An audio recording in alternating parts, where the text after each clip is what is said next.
Good evening children.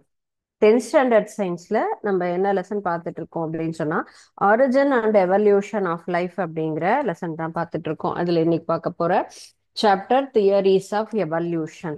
Evidences என்ன அப்படிங்கிறது பார்த்தோம் இல்லையா? லாஸ்ட் கிளாஸ் பார்த்தது வந்துட்டு எவிடன்சஸ் ஆஃப் எவல்யூஷன். என்ன மாதிரியான எவிடன்ஸ்னா அதனுடைய ஸ்ட்ரக்சர்ல எப்படி எல்லாம் இருக்கும், ஹோமோலோகஸ் அண்ட் தென் அனலோகஸ் என்ன மாதிரி கான்செப்ட்ல இருக்கும், அண்ட் தென் எம்ப்ரியோனுடைய டெவலப்மெண்ட் எப்படி இருக்கும், அண்ட் தென் பேலந்தாலஜி அப்படிங்கிறதுல ஆர்கியோபெட்ரிக்ஸ் ஃபாசில் பேர்டு பற்றின டீட்டெயில்ஸ் எல்லாம் பார்த்தோம்.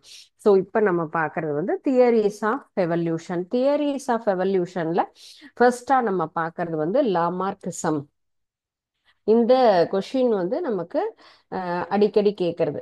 லாமார்க்கிசம் அப்படின்னா என்ன அப்படிங்கிற கான்செப்ட், சரிங்களா? லாமார்க்கிசம் அப்படிங்கிறது வந்து நம்ம ஒரு சயின்டிஸ்ட் கண்டுபிடிச்ச அந்த டீட்டெயில்ஸ் தான். ஸோ நம்ம எப்படி ஒவ்வொருக்கும் எவிடன்சஸ் வந்து எவல்யூஷன்ல எப்படி பார்த்தோமோ அதே போல தியரிஸ்லயும் நம்ம பார்க்கும்பொழுது அதனுடைய சாப்டர்ல நம்ம என்னென்ன மாதிரியான அமைப்பு இருக்கு, அவங்க கண்டுபிடிச்சதனுடைய எவிடன்சஸ் என்ன அப்படிங்கறதெல்லாம் தான் பார்க்க போறோம். ஓகே, ஸோ அதுல ஃபர்ஸ்ட் நம்ம பார்க்கறது லாமார்க்கியம்ங்கிறது பரிணாம கோட்பாடு அப்படிங்கிறது தான் தியரிஸ் ஆஃப் எவல்யூஷன் அப்படின்னு நம்ம சொல்றோம். ஸோ லாமார்க்கியம் அப்படிங்கிற அந்த கான்செப்ட், அவர் வந்துட்டு ஒரு பிரெஞ்சு சயின்டிஸ்ட்.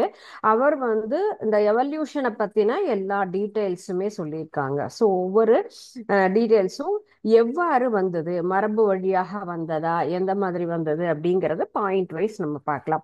ஃபர்ஸ்ட் திங், அவருடைய கொள்கைகள் அப்படின்னு சொல்லும் பொழுது அவருடைய தியரிஸ்ல என்னெல்லாம் நம்ம பார்க்கலாம். பிரின்சிபல்ஸ் ஆஃப் லாமார்க்கிசம் அப்படின்னா internal vital force. First one is internal vital ஃபோர்ஸ்ங்கிறது அவருடைய ஃபர்ஸ்ட் பிரின்சிபல்ல வருது. ஸோ நமக்கு வந்திருக்கக்கூடிய கொஷின் எப்படி வரும் அப்படின்னு சொன்னா நம்ம பப்ளிக் எக்ஸாமுக்கு எக்ஸ்பெக்ட் பண்ற மாதிரி தான் இல்லையா? ஸோ லாமார்க்கிசம் தியரியில அவங்களுடைய பிரின்சிபல் என்னெல்லாம் பார்க்கலாம். அவருடைய கொள்கைகள்ல முக்கியமா இருக்கக்கூடியது ஃபர்ஸ்ட் திங், நமக்கு எந்த ஒரு உயிரினமா இருந்தாலும் அதனுடைய பகுதிகள் தொடர்ச்சியா எப்படி இருக்கும், ஃபுல்லுமே டெவலப் ஆயிருக்கும் அப்படிங்கிறது தான். எந்த ஒரு ஆர்கனா இருந்தாலுமே அதனுடைய பார்ட்டாகப்பட்டது எப்படி இருக்கும், இன்டர்னல் வைட்டல் ஃபோர்ஸ்ன்னு சொன்னா லிவிங் ஆர்கானிசம்ல இருக்கக்கூடிய காம்பனன்ட் பார்ட்ஸ் எல்லாமே இன்க்ரீசிங் சைஸ், அதனுடைய சைஸ்ல நமக்கு எப்பொழுதும் மாற்றம் இருக்கும். இன்க்ரீசிங் பேஸ்ல தான் இருக்கும், டிக்ரீஸ்ல இருக்காது. ஸோ இந்த இன்க்ரீசிங் ஆல்சோ என்னாகும், நமக்கு இன்ஹெரண்ட் ஹேபிட்டில அதனுடைய எபிலிட்டியில நமக்கு இருக்கக்கூடியது. ஸோ நம்ம வளர்ச்சி அப்படின்னு பார்க்கும் பொழுது எந்த ஒரு உறுப்புமே தொடர்ச்சியாக அதனுடைய வளர்ச்சி அப்படிங்கிறது மாற்றமா இருக்கும். அது வந்து நம்ம பேர்டா எடுத்துக்கலாம், அல்லது சின்ன ஒரு ஆர்கானிசமா இருக்கலாம், ஹியூமனா இருக்கலாம். எந்த ஒரு விஷயமா இருந்தாலும் ஒரு நாயோ பூனையோ அல்லது செடி கொடியோ, செடி கொடிகள்னா அதனுடைய கிளைகள்ங்கிறது பிரான்ச்சஸ் எப்படி என்ன ஆகும், டெவலப் ஆயிட்டே இருக்கும். பிறந்தது சின்ன ஒரு செடியா இருக்கும் பொழுது அதனுடைய ஸ்டெம் பார்ட் எப்படி இருந்தது, அதனுடைய பிரான்ச் எப்படி இருந்தது, அண்ட் தென் ஒரு 1 வீக் 10 டேஸ் 15 டேஸ் 1 மந்த்துக்கு அப்புறம் அதனுடைய development as well as animal. நம்ம ஒரு சின்ன ஒரு ஒரு டாக் ஆர் கேட் அதனுடைய இனிஷியல் ஸ்டேஜில் பார்க்கும்போது அதனுடைய ஆர்கனுடைய ஸ்ட்ரக்சர்ல என்ன சேஞ்சஸ் எப்படி இருந்தது, அதனுடைய சைஸ் நல்ல க்ரோத் டெவலப் ஆனதுக்கு அப்புறம் எப்படி இருந்தது, நம்மளுடைய உறுப்புகள் அது மாதிரி தான் இல்லைங்களா? ஸோ அப்போ உயிரினங்களுடைய உள்ளுறை திறன் காரணமாக தான் அதனுடைய அளவு என்பது நமக்கு அந்த மாதிரி மாறுபடுகிறது, இன்க்ரீசிங் சைஸ்லயே இருக்கு அப்படிங்கிறது. ஸோ எதனால மாறுபடுதுன்னு கேட்டா இன்ஹரண்ட் எபிலிட்டி, உள்ளுறை திறன் அப்படிங்கிறது நமக்கு உள்ள நடக்கக்கூடிய அந்த ஒரு மாற்றத்தினால தான் நமக்கு சைஸ் அப்படிங்கிறது நமக்கு இன்க்ரீஸ் ஆகுது. ஓகே, எதனால மாறுது அப்படின்னு நம்ம என்ன சொல்லணும், அதற்குண்டான கான்செப்ட் நம்ம சொல்லணும். என்ன ரீசன், இன்ஹெரண்ட் எபிலிட்டியால நமக்கு சைஸ் அப்படிங்கிறது நமக்கு இன்க்ரீஸ் ஆயிட்டே இருக்கும். And then environment and then new needs. So environment changes ஆலையும் நமக்கு என்ன ஆகும், அதனுடைய மாற்றங்கள், சூழ்நிலைகளும் அதனுடைய தேவைகள் சொல்லலாம். சூழ்நிலையில ஏற்படக்கூடிய மாற்றமும் அதுல இருக்கக்கூடிய தேவைகளுமே அதற்கு தகுந்த மாதிரி அதனுடைய தகவமைப்பு அப்படிங்கிறது மாறும். இப்போ நம்ம சுச்சுவேஷனுக்கு தகுந்த மாதிரி நம்மள நாம என்ன பண்ணிப்போம், கண்டிப்பா அடாப்ட் பண்ணிப்போம் இல்லையா? ஸோ அந்த மாதிரி அடாப்டேஷன்னாலையும் அதனுடைய ஸ்பெஷல் ஃபீச்சர்ஸ் மாறும். சம்மர் சீசன்னா அதுக்கு தகுந்த மாதிரி நமக்கு சேஞ்சஸ் வரும். அண்ட் தென் வின்டர் சீசன் அதுக்கு தகுந்த மாதிரி. இப்போ ஒரு பாலைவனத்துல இருக்கக்கூடிய செடிகளினுடைய அமைப்பு எப்படி இருக்கும், வாட்டர் சப்ஸ்டன்ஸை ஃபுல்லா கேதர் பண்ணி வச்சுக்கிற தகுந்த மாதிரி அதனுடைய இல அமைப்பு இருக்கும். பார்த்திருக்கீங்களா? கள்ளி செடி, சப்பாத்தி கள்ளியில எல்லாம் அதனுடைய லீஃப் அப்படிங்கிறது இந்த மாதிரி ரவுண்ட் ஷேப்ல இருக்கும். திக்னஸ் 1 இன்ச் 2 இன்ச்சுக்கு அதனுடைய லீஃப் ஸ்ட்ரக்சர் இருக்கும் நமக்கு இல்லையா? சோ இங்க நார்மலா இருக்கக்கூடிய ஒரு தக்காளி செடி, மிளகா செடி, ரோஜா செடியினுடைய லீஃபை காட்டிலும் இந்த நம்ம காக்டஸ்ல பாக்குறச்ச எப்படி இருக்கும், நல்ல லீஃப் தடியா இருக்கும். எதனால அது நேச்சர்னா, வாட்டர் ஸ்கார்சிட்டி ரொம்ப கம்மியா, எப்ப தண்ணி கிடைக்குதோ அப்ப எடுத்து சேமிச்சு வச்சுக்கும் இல்லையா? அங்க இருக்கக்கூடிய அனிமல்ஸ் நேச்சர் இல்லையா? கேமல் எப்படி இருக்கும், அதனுடைய ஸ்டெம் ரொம்ப நீட்டா இருக்கும், அதனுடைய நெக்கு. அது போல உணவு தண்ணி எல்லாம் சேமிச்சு வைக்கிறதுக்கு ஒரு பகுதி எல்லாம் சொல்லுவோம். பிகாஸ் அந்த என்விரான்மெண்ட்டுக்கு தகுந்த மாதிரி தன்னை அடாப்ட் பண்ணிக்கணுங்கிறதுக்காக அதுல இருக்கக்கூடிய அந்த உடல் அமைப்பு, அதனுடைய டெவலப்மெண்ட், கேரக்டர்ஸ் எல்லாமே நமக்கு மாறுபடும்.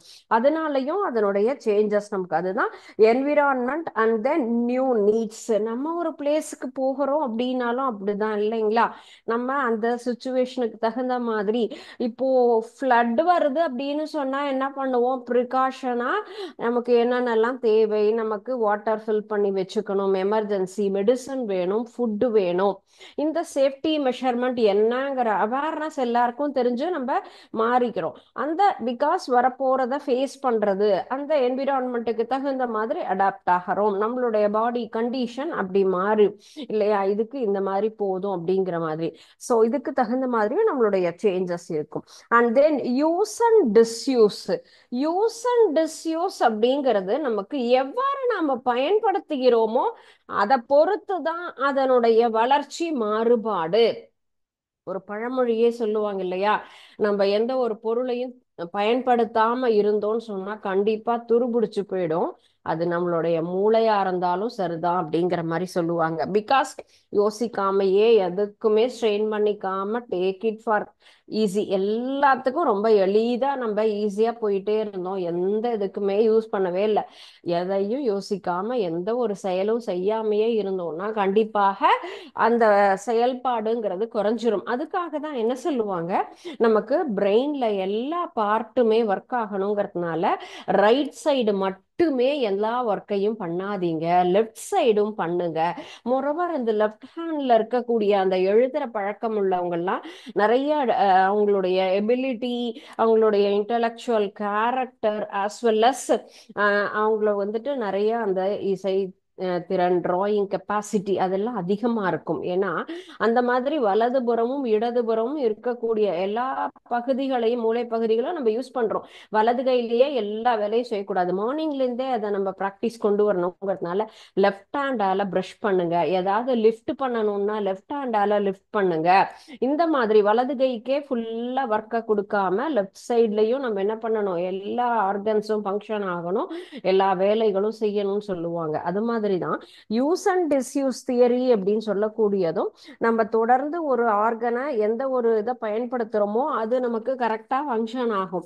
பயன்படுத்தாத ஒரு விஷயம் எப்படி இருக்கும், அது வந்துட்டு ஃபங்க்ஷன் ஆகாமையே போயிடும் இல்லைங்களா? அதுதான் இது. ஒட்டகச்சிவிங்கியினுடைய கழுத்தை நம்ம நமக்கு எக்ஸாம்பிளா சொல்லலாம். ஏன்னா அது உணவு தேடுவதற்காக என்ன பண்ணுது, அது ரொம்ப கஷ்டப்பட்டு கஷ்டப்பட்டு மேல எழும்பி அந்த இலைகளை பறிச்சு சாப்பிடும்போது ஆட்டோமேட்டிக்கா எக்ஸ்டர்ன் ஆகி ஒரு ஸ்க்ரூ இருக்கு அப்படின்னு சொன்னா அந்த ஸ்க்ரூ நம்ம எக்ஸ்டெண்ட் பண்ணிட்டே இருக்கோம்னா எக்ஸ்பேண்ட் ஆயிடும். ஒரு ரப்பர் பேண்ட் இருக்கு, ரப்பர் பேண்டை நம்ம எக்ஸ்பேண்ட் பண்றோம் அப்படின்னு சொன்னா அந்த எக்ஸ்பேண்ட் பொசிஷன் 2 3 தடவை எக்ஸ்பேண்ட் பண்ணா அது சின்னதா இருக்கிறது பெருசா எக்ஸ்பேண்ட் ஆயிடும்.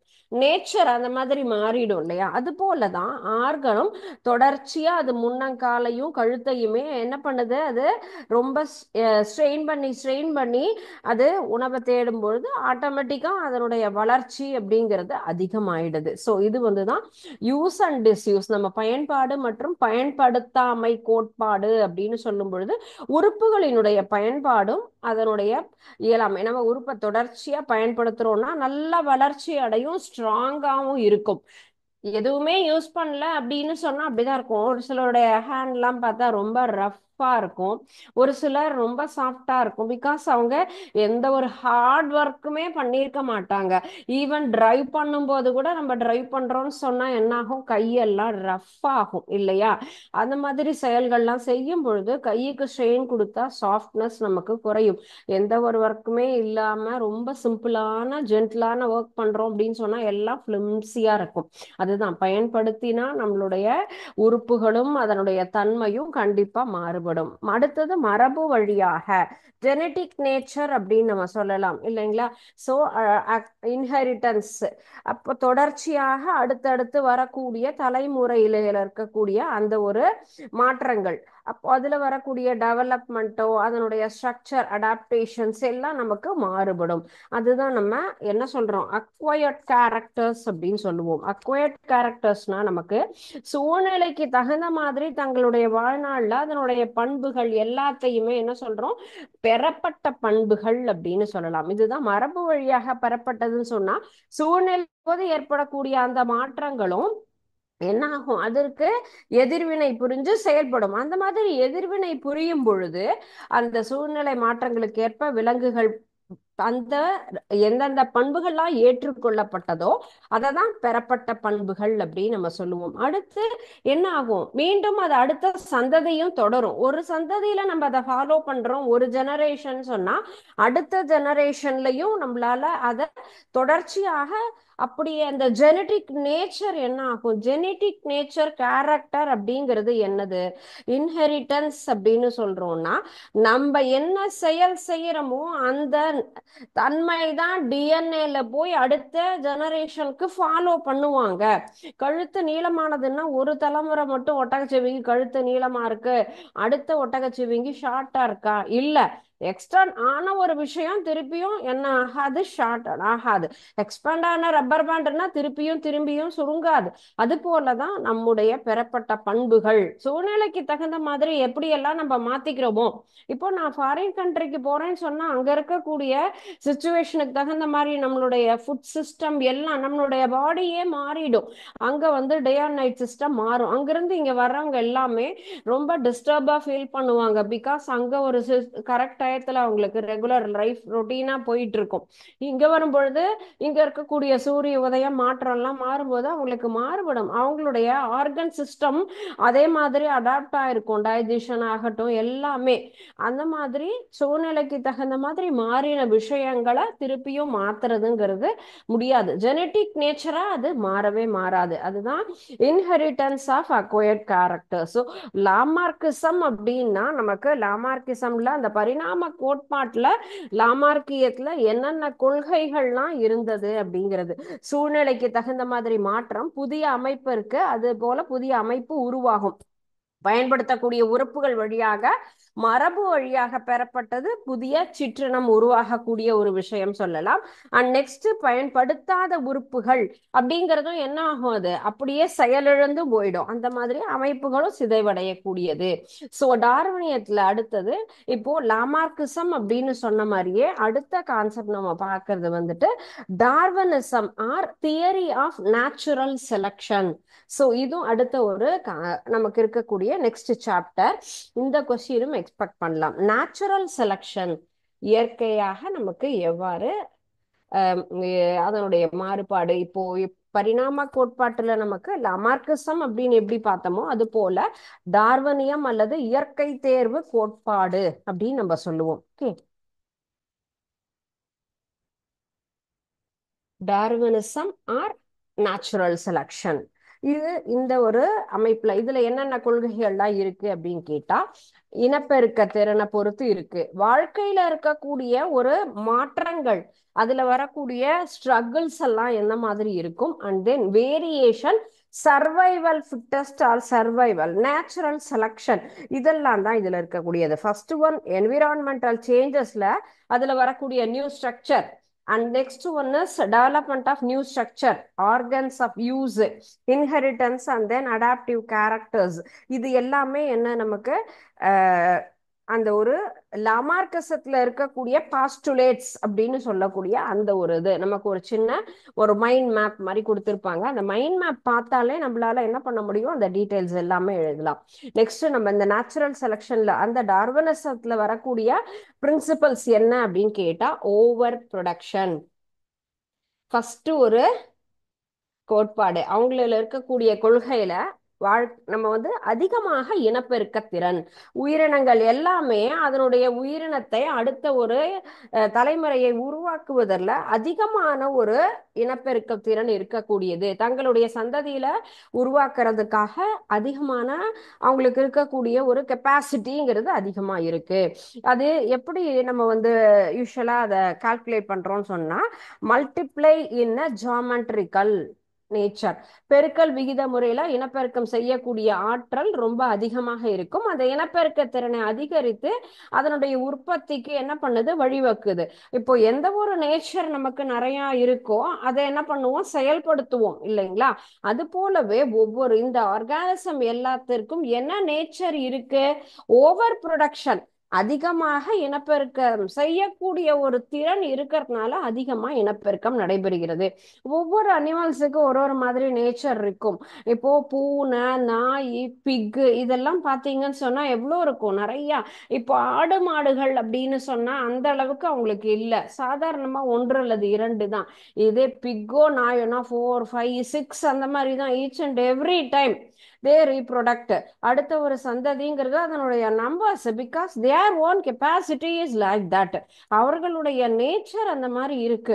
ஸோ அந்த ஒரு இதுதான் இப்போ டார்வினிசத்துல சொல்லக்கூடியது. ஓவர் ப்ரொடக்ஷன்னா லிவிங் பீங்ஸ் எல்லாமே அந்த எபிலிட்டி இருக்கிறதுனால ரீப்ரொடியூஸ் பண்ணக்கூடியதை ஒவ்வொரு இண்டிவிஜுவல்ஸும் அதை ஃபாலோ பண்ணி அதை அதிகப்படுத்துறாங்க. And next one is struggle for existence. Struggles அப்படிங்கிறது எந்த இடத்துல நமக்கு வந்து ஸ்ட்ரகிள்ஸ் வருது அப்படின்னு சொன்னா, அதனுடைய வாழ்க்கை நடத்துவதற்கே அதற்குண்டான ஒரு போராட்டம். எவ்வாறு நமக்கு ப்ரொடக்ஷன், ஓவர் ப்ரொடக்ஷன் அதிகமாகுது, ஓவர் ப்ரொடக்ஷன் அதிகமான அதுக்கு தகுந்த மாதிரியான நமக்கு எல்லா வசதிகளும் தேவை. ஸோ நம்மளுடைய யூஸ்வலா ஹியூமன் பீயிங்ஸ்லேயே சொல்றோம் அப்படின்னா, ஒரு 40 இயர்ஸ் பேக்னா எல்லார் வீட்லேயுமே 2 or 3, 4 அந்த மாதிரியான நம்பர் ஆஃப் பீப்புள்ஸ் தான் அடுத்தடுத்த ஜெனரேஷன் உருவாகும். ஆஃப்டர் தட் 2 and then 1 அந்த மாதிரி என்ன பண்ணாங்க, பாப்புலேஷனை கண்ட்ரோல் பண்ணணும் அப்படிங்கிறதுக்காக நிறைய எப்படியெல்லாம் ஏன்னா அதற்கு தகுந்த மாதிரியான ஒரு ஸ்பேஸ் கிடையாது, உணவு பற்றாக்குறை, எல்லா கஷ்டங்களுமே வருது. அதனால என்ன பண்ணிட்டாங்க, ஆட்டோமேட்டிக்கா இப்போ ரெடியூஸ் பண்ணி 1 or 2 அப்படிங்கிற மாதிரி தான் சில்ட்ரன் ஒவ்வொரு குடும்பத்துக்குமே இருக்காங்க இல்லைங்களா? அப்போ ஓவர் ரீப்ரொடக்ஷன் அப்படின்னு சொன்னாலே என்ன ஆகும், நமக்கு அதுக்கு தகுந்த மாதிரியான எல்லா ஃபெசிலிட்டிஸும் வேணும். அதிகமான உற்பத்தி காரணமாக நமக்கு என்ன ஆகுது, அவங்களுக்கு அந்த உயிரினங்களுக்கு தேவையான இடமோ உணவோ எல்லாமே நமக்கு கிடைக்காம இருக்கும் இல்லைங்களா? அதுக்கு தகுந்த மாதிரி அதை மாற்றணும். உயிரினங்களுக்கான உணவு இடத்திற்கு காம்படிஷன் அதிகமாயிடும். அது ஒரே குடும்பத்துல இருந்தா கூட என்ன ஆகும், நிறைய குழந்தைங்க இருக்காங்கன்னு சொன்னா ஏர்னிங் பர்சன் ரொம்ப கம்மி அப்படின்னா பாவம் அந்த குழந்தைங்களுக்குள்ளாரையே காம்படிஷன் வந்துடும் இல்லையா? அது போலதான் எல்லா வகையான உயிரினங்களுக்கும் உணவுக்கோ அதனுடைய இருப்பிடத்திற்கும் என்னாகும், ஒரு போராட்டம் உருவாயிடும். அது எப்படியெல்லாம் அதை நம்ம வந்து சொல்லலாம்னு கேட்டா, intra specific struggle, inter specific struggle, environmental struggle. ஒரே சிற்றினத்துல இருக்கக்கூடிய உயிரினங்களுக்கு இடையேயான போராட்டம். இப்போ ஏதாவது ஒரு ஆர்கன் நம்ம எடுத்துக்கிறோம் அப்படின்னு சொன்னா அந்த ஆர்கனுக்குள்ளாரையே வரக்கூடிய ஒரு போராட்டம் அப்படின்னு சொல்லக்கூடியதுதான் இன்ட்ரா ஸ்பெசிபிக். இன்ட்ராஸ்பெசிபிக் ஸ்ட்ரகிள் அப்படிங்கிறது ஒரே இனத்திலேயே நமக்கு வரக்கூடிய ஒரு போராட்டம் சொல்லலாம். And then interspecificனா competition between the organism by different species. நமக்கு வந்து ஒரு இன்ட்ராஸ்பெசிபிக் அப்படின்னா ஒரே இனம்னா இப்போ யூஸ்வலாக நம்மளுக்கு கண்ணுக்கு தெரிஞ்சு ஒரு ஏரியா டாக் இன்னொரு ஏரியாவுக்கு போனாலே என்ன ஆகும், கண்டிப்பாக அதுக்குள்ளாரையே போட்டி வந்துடும். இது என்னுடைய பவுண்டரி, நீங்க வரக்கூடாது அப்படிங்கிற மாதிரி எல்லாம் அவங்க வந்து என்ன பண்ணுவாங்க, அவங்களுக்கு உண்டான லிமிடேஷன்ல. இப்போ ஒரு காகம் கூடு கட்டி இருக்குன்னா அதுல வேற ஒரு பறவையை வந்து கண்டிப்பா தங்க வைக்காது. அந்த மாதிரி இது வந்துட்டு என்னது, நமக்கு ஃபர்ஸ்ட் ஒன்னு டாகுக்குள்ளாரியே அப்படின்னு சொல்லக்கூடியது இன்ட்ராஸ்பெசிபிக். இன்டர் ஸ்பெசிபிக்னா ஒருத்தர் ஏரியாக்குள்ளார இன்னொருத்தர் வரக்கூடாது, ஒருத்தர் இருக்கக்கூடிய வாழிடத்துல இன்னொருத்தர் வரக்கூடாது. அது வந்து நாடு சண்டையாவும் இருக்கலாம், அல்லது சாதாரண மனிதர்களுக்குள்ளார ஏரியாவும் இருக்கலாம், விலங்குகளுக்குள்ளாரையும் இருக்கலாம். இந்த மாதிரி இன்டர் ஸ்பெசிபிக் அப்படின்னு சொன்னா வேற வேற ஆர்கனுக்கு நடுவுல வரக்கூடிய ஒரு ஸ்ட்ரகிள் அப்படின்னு நம்ம எடுத்துக்கலாம். ஓகே, ஃபர்ஸ்ட் ஒண்ணு அதே மாதிரியான ஒரே சிற்றினத்துல வரக்கூடிய ஒரு போராட்டம். ரெண்டாவதா இருக்கக்கூடியது நமக்கு competition between organism different species.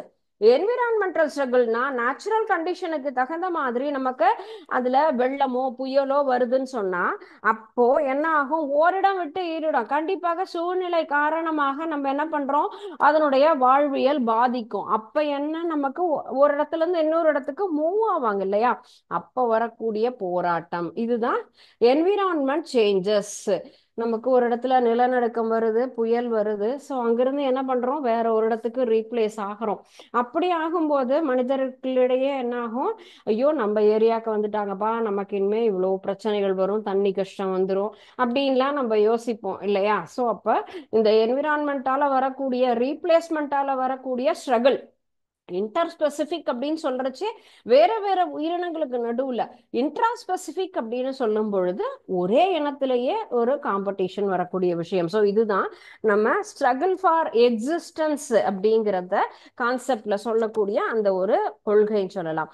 And next one நம்ம பார்க்கக்கூடியது அந்தந்த இயற்கைக்கு தகுந்த மாதிரி அதனுடைய சேஞ்சஸ் எவ்வாறு மாறுபடுகிறது அப்படின்னு சொல்றதுதான். ஸோ வேரியேஷன் அப்படின்னு சொன்னா வேறுபாடுகள் எவ்வாறு இருக்கு அப்படிங்கிறது அடுத்த ஒரு ஹெட்டிங் நமக்கு இருக்கு.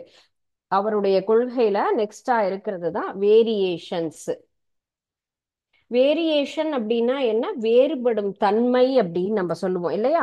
ஸோ அக்கரன்ஸ் ஆஃப் வேரியேஷன் சொன்னா நமக்கு small variation, favourable variation, unfavourable variation அந்த மாதிரி சொல்லலாம். ஸோ அந்தந்த சூழ்நிலைக்கு தகுந்த மாதிரி வரக்கூடியது. ஸ்மால் வேரியேஷன் அப்படின்னு சொல்றது வேறுபாடுகளோட இருக்கக்கூடிய எல்லா வகையான தாவரமோ விலங்குகளுக்கு இருக்கக்கூடிய மாறுபாடு. இந்த பரிணாமத்துல சின்ன சின்ன வேறுபாடுகள் நமக்கு இருக்கும். அதை தான் நம்ம என்ன சொல்லியிருக்கோம், ஃபர்ஸ்ட் ஒன்ங்கிறது ஸ்மால் வேரியேஷன். ஒவ்வொருத்தருக்குள்ளாரையும் ஒரு ஒரு மாறுபாடு இருக்கும். இப்போ ஒரு செடி கொடிக்கு பார்க்கும்போது அவங்களுக்குள்ள இருக்க சின்ன டிஃபரன்ஸ், மைக்ரோ ஆர்கானிசம்னாலும் அதுல இருக்கக்கூடிய சின்ன வேறுபாடு சொல்லலாம். ஃபேவரபிள் சேஞ்சஸ் அப்படின்னு சொன்னா டார்வினுடைய கான்செப்ட் படி சாதகமாக இருக்கக்கூடிய வேறுபாடுகள்னா உயிரினங்களுக்கு யூஸ்ஃபுல்லா தான் இருக்கும், அதுவே அதுங்களுக்கு ஃபேவரபிள். அன்ஃபேவரபிளா இருக்கக்கூடியதுன்னா அதற்கு தீங்கு விளைவிக்க கூடியது அப்படின்னு சொல்றதுதான். ஸோ வேரியேஷன்னா சின்னதா இருந்தா எந்த ஒரு நமக்கு டிஃபரன்சியேஷன் தராது, நார்மலா இருக்கும். அதுதான் இந்த இடத்துல எவல்யூஷன்ல இருக்கக்கூடிய ஒரு இம்பார்ட்டன்டான சேஞ்சஸ் எடுத்துக்கலாம். டார்வினுடைய கான்செப்ட் படி நமக்கு பார்க்கும் பொழுது favourable and then unfavourable. So favourable and then favourable சொன்னா பிளான்ஸுக்கு என்ன இருக்கும், அவங்களுக்கு ஆதரவா இருக்கக்கூடிய ஒரு நேச்சர், அவங்களுக்கு சாதகமா இருக்கும். அன்ஃபேவரபிள் அப்படின்னு சொன்னா அதன் நேச்சருக்கு எதிர்ப்பதமாக இருக்கும், அவங்களுக்கு கஷ்டத்தை கொடுக்கக்கூடியது, யூஸ்லெஸ்ஸா இருக்கக்கூடிய ஒரு விஷயம், ஹார்ம்ஃபுல் நல்ல விஷயத்தை செய்யாம தீங்கு விளைவிக்கக்கூடிய ஒரு மாற்றமாக இருக்கக்கூடியது தான் இந்த வேரியேஷன், வேறுபாடு அப்படின்னு சொல்லலாம். வேறுபாடுகள் அப்படிங்கிறது எல்லா தாவரம் விலங்குகளுக்கும் இருக்கக்கூடிய ஒரு ஸ்பெசிபிக் நேச்சர். பட் எவல்யூஷன் பரிணாமத்திற்கு தகுந்த மாதிரி இருக்கக்கூடிய சின்ன சின்ன வேறுபாடுகள் அப்படிங்கிறது தான் முக்கியமா இருக்கு. டார்வின் கான்செப்ட் படி அது வந்துட்டு ஃபேவரபிளா இருக்கிறது அவங்களுக்கு யூஸ்ஃபுல்லாகவும், அன்ஃபேவரபிளா இருக்கிறது கண்டிப்பாக மாற்றம். அன்ஃபேவரபிள் அப்படின்னு சொன்னா அவங்க உணவு சாப்பிடுவதற்கு தகுந்ததா இல்லாம வேறு விதமா இருக்கலாம், அதனுடைய இருப்பிடத்துக்கு தகுந்த மாதிரி வேறு, அதெல்லாம் அவங்களால அடாப்ட் பண்ணிக்க முடியாது இல்லையா, அந்த வேறுபாடெல்லாம் அவங்களுக்கு அன்ஃபேவரபிளா இருக்கும். அண்ட் நெக்ஸ்ட் ஒரு survival of the fittest and then natural selection. தங்களுடைய உயிர்களுக்கு இயற்கைக்குண்டான ஒரு தேர்வு. நம்ம மேல பார்த்தோம் இல்லையா, நேச்சுரல் செலக்ஷன் அப்படிங்கிறது என்ன கான்செப்ட் நமக்கு, இது எவ்வாறு நமக்கு அதனுடைய நேச்சர் அவருடைய கூற்றுப்படி சொல்லும்போது, ஸ்ட்ரகிள் ஃபார் எக்ஸிஸ்டன்ஸ்ல அந்த ஆர்கானிசம் எல்லாமே என்ன ஆகும், அந்த சுச்சுவேஷனுக்கு தகுந்த மாதிரி சேலஞ்சிங்கா தன்னை அடாப்ட் பண்ணிக்க மாத்திக்கும். இப்போ ஒரு காற்று மழையில என்ன ஆகுது, ஒரு ஒரு சாயில் எரோஷன் வருது, மண் அரிப்பு ஏற்படுகிறது. அது வந்து என்ன சொல்லலாம், நேச்சுரல் கலாமிட்டிஸ்ல தான் நம்ம சொல்றோம். வெள்ளம், புயல், நிலநடுக்கம், மண் அரிப்பு, காற்று தீ, இது எல்லாமே இயற்கையினால வரக்கூடிய ஒரு கலாமிட்டிஸ், இயற்கை சீரழிவு அப்படின்னு நம்ம சொல்றோம். அப்போ ஒரு உயிரினமாகப்பட்டது என்ன ஆகும், பாவம் அதனுடைய இருப்பிடத்தை விட்டு இன்னொரு இடத்துக்கு வருது, புயல் காத்துல அடிச்சு. புயல்ல நம்மளே வெளியில போனா கூட கண்டிப்பா என்ன பண்ணுவோம், அதுல அதனுடைய போக்குக்கு தான் நம்ம மூவ் ஆகும் நேச்சுரலாகவே. அதனுடைய கிலோமீட்டர் ஸ்பீடு எப்படி இருக்கும், அதனாலதான் நம்மளுக்கு வந்து கவர்மெண்ட் எல்லாம் ப்ரிகாஷன் கொடுத்து வீட்டை விட்டு யாரும் வெளியில வராதீங்க அப்படிங்கிறாங்க. ஏன் காரு எல்லாமே என்ன ஆகும், தண்ணீர் எல்லாம் அடிச்சுட்டு போகிறதெல்லாம் பாக்குறோம் இல்லைங்களா. அப்போ அந்த மாதிரி இருக்கும்போது சின்ன ஆர்கானம்லாம் என்ன இருக்கு, அது எல்லாம் என்ன ஆகும், ஒரு இடத்துல இருந்து இன்னொரு இடத்துக்கு கண்டிப்பாக மாறும் பொழுது அந்த இடத்துல உயிர் பிழைச்சு வாழ்ந்தா போதும், கிடைக்கிறத சாப்பிட்டா போதும். இன்னைக்கு நம்ம அறுசுவை உணவு கேட்ட நேரத்துல கேட்ட விதத்துல நம்ம விதவிதமா சாப்பிடுறோம். ஆனா கொரோனா பீரியட்ல நோ ஹோட்டல்ஸ், எல்லாருமே ஹோம்மேட் மட்டும்தான். எப்படி எல்லாரும் அடாப்ட் ஆனோம், உயிர் வாழணுங்கிறதுக்காக. எல்லா மனிதர்களுமே அம்மா சமைக்கிறத சாப்பிடவே மாட்டேன், எனக்கு இது பிடிக்கவே பிடிக்காது, எனக்கு இந்த க்ஷணம் வெளியில இருந்து வந்தாதான் ஓகே, இந்த மாதிரி மென்டாலிட்டியோட தான் எல்லாம் நிறைய பேர் இருக்காங்க. அந்த மாதிரி இருக்கவங்க எல்லாருமே ஓகே, நமக்கு வந்துட்டு நார்மலா நம்ம சர்வைவ் ஆனா போதுங்கிற மாதிரி நம்ம அந்த நேச்சர்ல இருந்தோம் இல்லைங்களா. அதுதான் அடாப்டேஷன். சுச்சுவேஷனுக்கு தகுந்த மாதிரி நம்மளுடைய குணங்கள் எல்லாத்தையும் மாத்திக்கிட்டோம். என்ன கிடைக்குதோ அதை மட்டும் சாப்பிட்டோம். வெள்ளத்துல வெறும் பிரெட்டு தான் கிடைக்குதுன்னா ஓகே, அப்பா இதாவது கிடைக்குதே, எனக்கு தெம்பு கிடைக்குது இல்ல, போதும், நாளை மறுநாள் எனக்கு பிடிச்சதை நான் என்ன வேணா சாப்பிட்டுக்கிறேன். 4வது மாடியில உட்கார்ந்துட்டு இருக்கேன், கீழேயே இறங்க முடியல, என்ன இருக்கோ அதை தான் சமைச்சு சாப்பிடுறோம். தண்ணியில கீழே எல்லாரும் மிதந்துட்டு இருக்காங்க, எனக்கு கடவுள் இதையாவது கொடுத்துருக்காரே, ஓகே. சோ இந்த மாதிரி தான் ஒரு ஒரு ஆர்கனும் தன்னுடைய அடாப்டேஷன், இந்த மாதிரியான நேச்சுரல் கலாமிட்டிஸ் வரும் பொழுது அந்தந்த சுச்சுவேஷனுக்கு தகுந்த மாதிரி அதனுடைய தகவமைப்பை மாத்திக்கும். கஷ்டமான சூழலை எதிர்கொள்ளாத முடியாததெல்லாம் என்ன ஆகும், பாவம் அழிஞ்சிரும். அதுதான் என்னது, அதனுடைய நேச்சர். பிகாஸ் அதனுடைய உயிர்வாழிடம் அப்படி அடாப்ட் ஆக முடியலங்கிற பட்சத்துல அந்த இனமே அழிஞ்சு போயிடும். அதுதான் நமக்கு இயற்கை சீரழிவுனால பல உயிரினங்கள் மறந்து போயிருக்கு அப்படின்லாம் நம்ம படிக்கிறோம் இல்லைங்களா. சோ இதுதான் நமக்கு சர்வைவல் ஆஃப் ஃபிட்டஸ்ட் அப்படின்னு சொல்லக்கூடியது. அடாப்ட் ஆகிற தன்மை இருந்தது அப்படின்னு சொன்னா அந்த சேலஞ்சஸ் அவங்களால ஃபேஸ் பண்ண முடியும்னு சொன்னா சர்வைவ் ஆவாங்க. ஆர் அதர்வைஸ் என்ன ஆகும், டிசப்பியர். கண்டிப்பாக அந்த ஆர்கானிசம் எல்லாமே, அது தாவரமோ விலங்கோ, கண்டிப்பா மறைஞ்சிரும். சோ அந்த மாதிரியான ஒரு process of selection of organism இது ஃபேவரபிள் வேரியேஷன். அதை தான் என்ன சொல்லியிருக்கோம், நேச்சுரல் செலக்ஷன். சர்வைவல் நமக்கு இயற்கை மாற்றத்தினால வேற ஒரு இடத்திற்கு போகும் பொழுது தன்னால் அந்த சூழ்நிலையில வாழ முடியாம இருக்கிறது எல்லாமே மறைஞ்சு போயிடும் இல்லைங்களா. அந்த மாதிரியான ஒரு சூழ்நிலை நமக்கு உருவாகும். And then origin of species. Original சொன்னா சிற்றினங்கள்லாம் எவ்வாறு நமக்கு வந்து தோன்றுகிறது, டார்வினுடைய கான்செப்ட் படி பல தலைமுறையாக படிப்படியாக அதனுடைய வேறுபாடு காரணமாக தான் நமக்கு என்ன ஆகுது, புது புது உயிரினங்களே நமக்கு உற்பத்தி ஆகிறது. ஆரிஜின் ஏன்னா முதல்லாம் பார்த்தது ஒரு செல் உயிரியான அமீபா மட்டும்தான். ஆனா இன்னைக்கு நமக்கு கண்ணுக்கு தெரியாத ஆர்கானிசம் நிறைய இருந்துட்டு இருக்கு. எதனால, சூழ்நிலை மாற்றம் காரணமாக. நிறைய விலங்குகள், ஆரம்பத்துல எல்லா விலங்குகளுமே இருந்தாங்கன்னா கண்டிப்பா அதுக்குண்டான ஒரு ப்ரூஃப் கிடையாது. நம்மளுடைய நேச்சர் மாற மாற மாற சூழ்நிலை நமக்கு சுச்சுவேஷன் நிறைய உயிரினங்களை தோற்றுவிக்கிறது. அந்த மாதிரி நமக்கு வரும்பொழுதுதான் புதிய உயிரினங்கள் நமக்கு உருவாகிறது அப்படிங்கிறது தான் சொல்றது உயிரினங்கள், சிற்றினங்களுடைய தோற்றம் அப்படின்னு நம்ம சொல்றோம். ஓகே. அண்ட் நெக்ஸ்ட் ஒரு அடுத்த ஒரு இது பார்க்கக்கூடியது நம்ம வேரியேஷன். வேரியேஷன் அப்படிங்கிறது நேச்சுரலா எப்படி எல்லாம் இருக்கும். வேரியேஷன் நம்ம என்ன சொல்லியிருக்கோம், பிரின்சிபல் ஆஃப் டார்வினிசத்துல வேரியேஷன்ங்கிறது ஒன் ஆஃப் த சப்ஹெட்டிங். அப்போ வேறுபாடுகள் அப்படிங்கிறது என்ன மாதிரியான வேறுபாடுகள் அப்படிங்கிறத நம்ம பார்க்கலாம். ஸோ வேறுபாடுகள் அப்படின்னு சொல்லும் பொழுது செக்ஷுவல் ரீப்ரொடக்ஷன்ல நமக்கு இன்வால்வ் ஆகக்கூடியது ரீகாம்பினேஷன் ஆஃப் ஜீன்ஸ் அப்படிங்கிறது. ஸோ மாறுபாடு அப்படிங்கிறது எவ்வாறு உருவாகும்? நம்ம இப்போ கிராஸ் அப்படின்லாம் சொல்றோம் இல்லையா? இப்போ வந்து போலினேஷன்லயே கிராஸ் போலினேஷன் சொல்லும்போது வரக்கூடிய வெரைட்டி சேலஞ்சிங்க நல்லா இருக்கும், நிறைய ஹெல்தியா இருக்கும் அப்படின்லாம் நம்ம சொல்றோம்ல.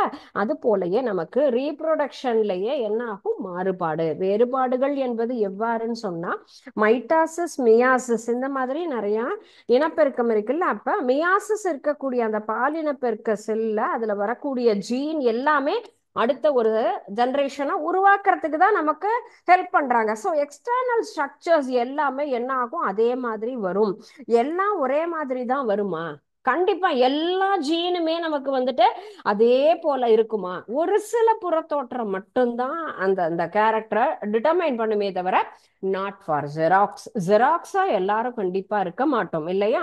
வெளியில பார்க்கும் பொழுது கையினுடைய விரல்கள் பார்த்தா தெரியும், முக அமைப்பு பார்த்தா தெரியும், நடை அந்த மாதிரி ஒரு சில கேரக்டர்ஸ் அந்த ஆர்கனும் சரி அவங்களுடைய பிஹேவியர்ஸும் ஒத்து போகுமே தவிர எல்லாமே நமக்கு என்ன ஆகாது? மேட்ச் ஆகுது. இந்த மாதிரி வேற வேற நிறைய சேஞ்சஸும் வரும் இல்லையா? அதை தான் நம்ம என்ன சொல்றோம்? வேரியேஷன். ஒரே சிற்றினத்தை சார்ந்த உயிரினம் எல்லாமே அடுத்தடுத்த சந்ததியே என்ன பண்ணும்? அந்த மாறுபாடுகள் வேறுபாடுகளோட தான் உருவாக்கும். அப்ப வேறுபாடுகள் நமக்கு மெயினா இருந்து அந்த ஒரு எவல்யூஷன்ல என்ன ஆகுது? முக்கியமான பார்ட்டா இருக்கு. ஸோ அப்ப வேறுபாடுகளினுடைய வகைகள் அப்படின்னு சொன்னா என்னது? என்னென்ன நமக்கு வந்து அதுல இருக்கக்கூடிய டைப்ஸ் அப்படின்னு பார்த்தோம் அப்படின்னு கேட்டா, ஃபர்ஸ்ட் ஒன்று டைப்ஸ் ஆஃப் வேரியேஷன் அப்படின்னு சொன்னோம்னா somatic variation, germinal variation, continuous variation, discontinuous, இந்த மாதிரி நிறைய டைப்ஸ் இருக்கு. So types of variation, what are the types அப்படின்னு சொன்னா என்னென்ன சேஞ்சஸ் நமக்கு இருக்கு வேரியேஷன்ல இருக்கக்கூடியது? First one is somatic. Somatic variation சொன்னா இந்த வேரியேஷன் நமக்கு எந்த இடத்துல நமக்கு மாறும்? ஹெரிட்டபிளா? இப்போ இது தொடர்ந்து நமக்கு மாறுபடக்கூடியது உடலசல். சொமேட்டிக் அப்படின்னு சொன்னா உடலசல் வேறுபாடு. இந்த வேறுபாடு அப்படிங்கிறது உடலில் இருக்கக்கூடிய செல்களை பாதிக்கக்கூடியது. அதுதான் நம்ம என்ன சொல்லியிருக்கோம்? உடலசல் வேறுபாடு அப்படின்னு அந்த ஹெட்டிங்கை படிக்கும் போதே அதுல இருக்கக்கூடிய டெஃபினேஷன் எப்படி நம்ம அதை சென்டென்ஸ் மேக் பண்ணி எழுதணுங்கிற ஒரு ஐடியா நமக்கு கிடைச்சிரும். அந்த உயிரினத்துல இருக்கக்கூடிய செல்களை எல்லாமே அஃபெக்ட் பண்ணும். அடுத்த தலைமுறைக்கு அது என்ன ஆகாது? டிரான்ஸ்ஃபர் ஆகாது. அது என்ன ஆகும்? சூழ்நிலைக்கு தகுந்த மாதிரி மாறுபடக்கூடிய ஒரு விஷயம் அப்படிங்கிறது தான் first one is somatic variation. They are the variation which affect the body cells of the organism. எதுல வரக்கூடியது? அந்த உடலில் இருக்கக்கூடிய செல்லிலால வரக்கூடியது தான். So not heritable. என்ன ஆகாது? மாறவே மாறாது. அப்போ அது என்விரான்மெண்டலுக்கு தகுந்த மாதிரி அதை மாத்திக்கொள்ளும். And next one is germinal variation. First ஒன்ங்கிறது நம்ம சொமேட்டிக் அப்படிங்கிறது எது சொல்லியிருக்கோம்? உடல செல்கள்னால. இப்போ ஜெர்மினல் அப்படின்னு சொல்லும் போது அதுல இருக்கக்கூடிய ஜெர்ம் செல்ஸ் எல்லாமே. ஸோ அந்த ஹெட்டிங் தான் நம்ம தெரிஞ்சாலே போதும். ஹையர் கிளாஸ் போக போக நம்ம எதை ரெஜிஸ்டர் பண்ணிக்கணும்? என்ன கொஸ்டின், அதுல வரக்கூடிய சப் ஹெட்டிங் மட்டும் ஞாபகம் இருந்தாலே அந்த பேசேஜ அந்த பேராகிராஃபை நம்மளால என்ன பண்ண முடியணும்? மேக் பண்ணி எழுத தெரியணும். நம்ம ஜெர்ம் செல், ஜெர்மினல் அப்படின்னாலே என்னது? இனசெல்ல வரக்கூடிய ஒரு வேறுபாடு அப்படின்னு சொல்லலாம். இந்த வேறுபாட்டுல அந்த இருக்கக்கூடிய இனசெல்ல நடக்கக்கூடியது. இதுல ஏதோ சொன்னோம், உடல செல்லில் ஏற்படக்கூடியதுதான் சொமாட்டிக் வேரியேஷன். ஜெர்மினல் வேரியேஷன்னா அதுல இருக்கக்கூடிய இனசெல்ல இது வந்து அடுத்த தலைமுறைக்கு கடத்தப்படுறதுனால அவங்க கிட்ட இருக்கக்கூடிய அந்த ஃபோர் ஃபாதர்ஸ் முன்னோர்களிடமிருந்து வரக்கூடிய அந்த சேஞ்சஸ் எதா இருந்தாலுமே என்ன பண்ணலாம்? அதுல தொடர்ந்து அதனுடைய செல்லாகப்பட்டது கடத்தப்பட்டு அந்த சேஞ்சஸ் வரும். அது தொடர்ச்சியாகவும் இருக்கலாம், தொடர்ச்சி இல்லாமையும் இருக்கலாம். கண்டினியூஸ், அதுதான் சொல்லியிருக்கோம். கண்டினியூஸ், டிஸ்கண்டினியூஸ் அப்படின்னு சொல்லி இந்த ஜெர்மினலை இன்னும் நம்ம ரெண்டு டிவிஷனா பார்க்கலாம். ஃபர்ஸ்ட் ஒன்னு somatic and then germinal. And then இப்ப ஜெர்மினல்ல கண்டினியூஸ், டிஸ்கண்டினியூஸ்னு ரெண்டு டிவிஷன் நம்ம பார்க்கலாம். பிகாஸ் இதனுடைய சேஞ்சஸ் அப்படிங்கிறது எப்படி இருக்கும்? நமக்கு தொடர்ந்து வரக்கூடியதா அல்லது அதுல வரக்கூடிய சேஞ்சஸ் வருமா இல்ல டிஸ்கண்டினியூ ஆகி வருமாங்கிறது. சின்ன சின்ன வேரியேஷன், ஸ்மால் வேரியேஷன் அப்படிங்கிறது ஒவ்வொரு இண்டிவிஜுவல்லையும் அதுல இருக்கக்கூடிய பாப்புலேஷன்ல மாறும். அதுதான் ஃபிளக்சுவேட்டிங். ஃபிளக்சுவேட் அப்படின்னு சொன்னாலே நம்ம என்ன அதுக்கு ஆக்சுவலான மீனிங், தொடர்ச்சியாக வருது அப்படின்னு சொன்னா ஃபிளக்சுவேஷன் இருக்கு. இப்போ கரண்ட் சப்ளைல ஃபிளக்சுவேட் ஆகுது அப்படின்னு சொன்னா என்ன சொல்லுவோம் நம்ம, விட்டு விட்டு வருது, தொடர்ச்சியே இல்லாம இருக்கு. அப்போ தொடர்ச்சியான வேறுபாடுகள்லயே அந்த திறனாகப்பட்டது சின்ன சின்ன ஒரு சேஞ்சஸோடயே இருக்கும். அது நிலையற்றதான ஒரு வேறுபாடுகள் அப்படின்னு சொல்லலாம். ஒரே இனத்துல படிப்படியான இந்த ஒரு வேறுபாடு ஒரு குரூப் மாதிரி இருக்கும். அது என்ன, நம்ம ஸ்கின்னினுடைய நேச்சர், அதனுடைய கலரா இருக்கலாம், ஹைட்டா இருக்கலாம், அது போல ஒரு சில சேஞ்சஸ் அப்படிங்கிறது மாறுபட்டு வரும். தொடர்ச்சியற்றது அப்படின்னு சொன்னா நமக்கு நம்ம மியூட்டேஷன் அப்படின்னு படிச்சோம் இல்லைங்களா. மியூட்டேஷன்ங்கிறது என்னது, சடுதி மாற்றம் அப்படின்னு சொன்னோம். சடுதி மாற்றம் காரணமாக ஏற்படக்கூடியதுதான் சடன் சேஞ்சஸ் அப்படின்னு நம்ம சொல்றோம் இல்லைங்களா. ஸோ அதுல வரக்கூடிய சேஞ்சஸ் தான் இந்த நேரத்துல நம்ம டிஸ்கண்டினியூஸ் வேரியேஷன் அப்படின்னு நம்ம சொல்றோம். ஸோ இது என்ன ஆகாது, நமக்கு நடுவுல எந்த ஒரு மாற்றம் கொண்டு வராது, இடைப்பட்ட உயிரிகள்ல இருக்காது, அதிகமான வேறுபாடு இருக்கக்கூடியது, வளர்ச்சிக்கு பயன் இல்லாததாக இருக்கும். அப்போ ஒரு ஆடினுடைய கால் லென்த் அப்படின்னு சொன்னா எப்படி இருக்கும், நமக்கு ரொம்ப ஷார்ட்டா இருக்கு அப்படின்னு சொன்னா அது செம்மறியாடு எக்ஸாம்பிளா இருக்கலாம். அல்லது நம்ம உடல்கள்லயே ஒரு சிலருக்கு பாத்தீங்கன்னா இந்த 6 விரல் அப்படிங்கிறது, 6 ஃபிங்கர்ஸ் நேச்சர், இது எல்லாருக்குமே தொடர்ந்து இப்ப அப்பாக்கு இருந்ததுன்னா அதே எல்லா தலைமுறைக்கும் அந்த மாதிரி இருக்கும்னா கண்டிப்பாக என்ன சொல்லலாம், அந்த மாதிரி இருக்காது, விட்டு விட்டு வரும். சொல்லுவாங்க உங்களுடைய தாத்தாக்கு இப்படிதான் இருந்தது, அவங்களுடைய பேரண்ட் இந்த மாதிரி இருந்தது அப்படின்னு சொல்லி. நம்ம வீட்டுல பெரியவங்க இருந்தாங்கன்னா ஒரு பிறந்த குழந்தைக்கு இந்த மாதிரியான ஒரு ஸ்பெஷல் நேச்சர் வருதுன்னா இதெல்லாம் என்ன ஆகும், அடுத்தடுத்து ஒரு ஒரு ஜெனரேஷனுக்கு தகுந்த மாதிரி என்ன ஆகும், விட்டு விட்டு வரக்கூடிய தன்மை, தொடர்ச்சி அற்ற நமக்கு வேறுபாடுகள் அப்படின்னு சொல்லலாம். அந்த மாதிரி தொடர்ச்சியற்ற வேறுபாடுகள் சொல்லும் பொழுது சடிதி மாற்ற கோட்பாட்டுக்கு தகுந்த மாதிரி நமக்கு இந்த மாதிரியான மாறுபாடுகள் அப்படிங்கிறது இருக்கும். சடுதி மாற்றத்தினால ஒரு உயிரியல திடீர்னு தோன்றக்கூடியது நடுவுல இருக்கவங்களுக்கு இருக்காம இருக்கும், இடைப்பட்ட ஒரு ஜெனரேஷனுக்கு இல்லாம பரிணாம வளர்ச்சிக்கு தகுந்த மாதிரி இல்லாம அதனுடைய நேச்சர் அப்படிங்கிறது மாறும். ஸோ வேரியேஷன்ஸ் அப்படின்னு சொன்னா நமக்கு அது எவ்வாறு variation, small variation, favourable and then unfavourable நம்ம ஜென்ரலா படிச்சோம். யாரு, பிரின்சிபல் ஆஃப் டார்வினிசம்ல பார்த்தோம். நெக்ஸ்ட் வேரியேஷன்னா டைப்ஸ் ஆஃப் வேரியேஷன் அப்படின்னு சொல்லக்கூடியது சொமாட்டிக் அண்ட் ஜெர்மினல். ஜெர்மினலா கண்டினியூஸ் அண்ட் தென் டிஸ்கண்டினியூஸ் அப்படின்னு 2 டிவிஷனா நம்ம பார்க்கலாம். ஓகே, இன்னைக்கு பார்த்த டாபிக் என்னன்னு கேட்டா ஃபர்ஸ்ட் ஒன் தியரிஸ் ஆஃப் எவல்யூஷன்ல லாமார்க்கிசம்னா என்ன, லாமார்க்கிசத்தினுடைய பிரின்சிபல்ஸ் என்னென்ன, அதுல என்னென்ன பார்த்தோம், internal vital force and then என்விரான்மெண்டல்ல வரக்கூடியது use and disuse concept and then inheritance, theory of inheritance அப்படிங்கிற நேச்சர், அவங்களுடைய natural selection, Darwinism theory of natural செலக்ஷன்னா என்னென்ன, அந்த அவருடைய அந்த நேச்சுரல் இயற்கை மாற்றம் என்னென்ன வரக்கூடியதுன்னா அவருடைய கொள்கையில over production, struggle for existence and then variation and origin of species, இது எல்லாமே principle of Darwinism. So principle of Darwinism and then Lamarckism 2 question பார்த்திருக்கோம். And then variation, what is variation and then what are the types of variation, 3 topic நம்ம பார்த்திருக்கோம். கண்டிப்பா இதுல லாமார்க்கிசம் அல்லது டார்வினிசம்ங்கிற அந்த 2 கேள்வியில ஏதாவது ஒரு அந்த ஒரு டைப் ஆஃப் கொஸ்டின் நம்ம வந்து கண்டிப்பா எக்ஸ்பெக்ட் பண்ணலாம். ஓகே, ஸோ ரிமைனிங் இந்த லெசன்ல இருக்கக்கூடியது ஃபாசில்ஸ் பத்தின டீடைல்ஸ் பார்க்கலாம். And then ethnobotany and then palaeobotany அப்படிங்கிற அந்த ஒரு டாபிக்ஸ் இருக்கு. ஸோ அதோட இந்த லெசன் நமக்கு கம்ப்ளீட் ஆயிடும். ஓகே, நெக்ஸ்ட் செஷன்ல அதை பத்தி நம்ம டிஸ்கஸ் பண்ணலாம். Okay, thank you students. வாழ்க பாரதம், வெல்க தமிழகம்.